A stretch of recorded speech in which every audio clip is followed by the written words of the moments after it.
Welcome to Daily English Dose. In today's dose, we will be talking about the difference between I am actioning, I'm actioning and I've been actioning.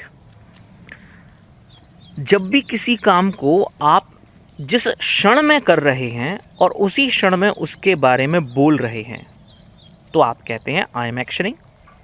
For an example, इस समय मैं आपसे बात कर रहा हूँ, तो जिस समय बात कर रहा हूँ उसी समय मैं बोल भी रहा हूँ, तो मैं इंग्लिश में कहूँगा आई एम टॉकिंग.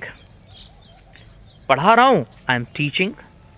मान लेते हैं मेरे हाथ में चाय का कप है और मैं सिप ले रहा हूँ, मतलब चाय पी रहा हूँ, आई एम टेकिंग टी. तो जिस क्षण जिस काम को मैं कर रहा हूँ और उसी के बारे में जानकारी दे रहा हूँ, तो that is work in progress. अब आते हैं आई हैव बीन एक्शनिंग पर. ऐसा कोई काम जो बीते समय में आपके साथ में शुरू हुआ है, पास्ट में, कभी भी शुरू हो सकता है महीने भर पहले शुरू हुआ हो सकता है साल भर पहले शुरू हुआ हो सकता है 4 दिन पहले शुरू हुआ हो सकता है 10 साल से वो काम हो रहा हो. हिंदी में लोग ऐसे ही कहते हैं कि मैं 5 साल से भोपाल में रह रहा हूँ, मैं पिछले 6 साल से कार चला रहा हूँ, मैं पिछले 15 सालों से इंग्लिश में बातें कर रहा हूँ.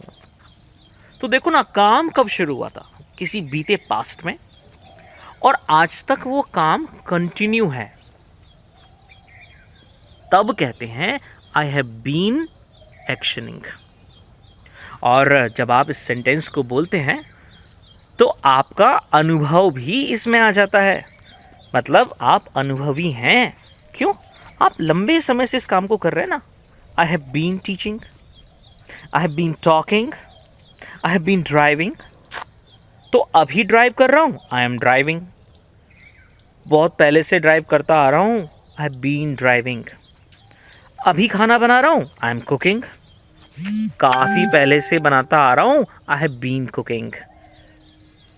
रेगुलर क्लासेस में हम इन चीज़ों की बढ़िया प्रैक्टिस करते हैं, इनको सभी के लिए बोलने की कोशिश करते हैं, क्योंकि ऐसा तो होगा नहीं कि आप हमेशा आई के लिए ही बोलेंगे, है ना. फिर आपको कंफर्म भी करना होता है, आपको क्वेश्चंस भी पूछने होते हैं, कई सारी चीज़ें करनी होती हैं. और सबसे बड़ी बात तो ये है कि at the right time the right word should come on your tongue. And how will that happen? By watching the video? No. When you do the practice in day-to-day life. आप जब रोज़ाना प्रैक्टिस करेंगे, you will bring all the sentences on your tongue, automatically it will start happening. But अगर सही guidance नहीं मिल पाता, सही coaching नहीं मिल पाती, तो प्रॉब्लम होती है. इसके लिए you can contact me if you wish to attend my online class or offline class. It would be my privilege. This is Gaurav Chaurasia signing off until we meet again.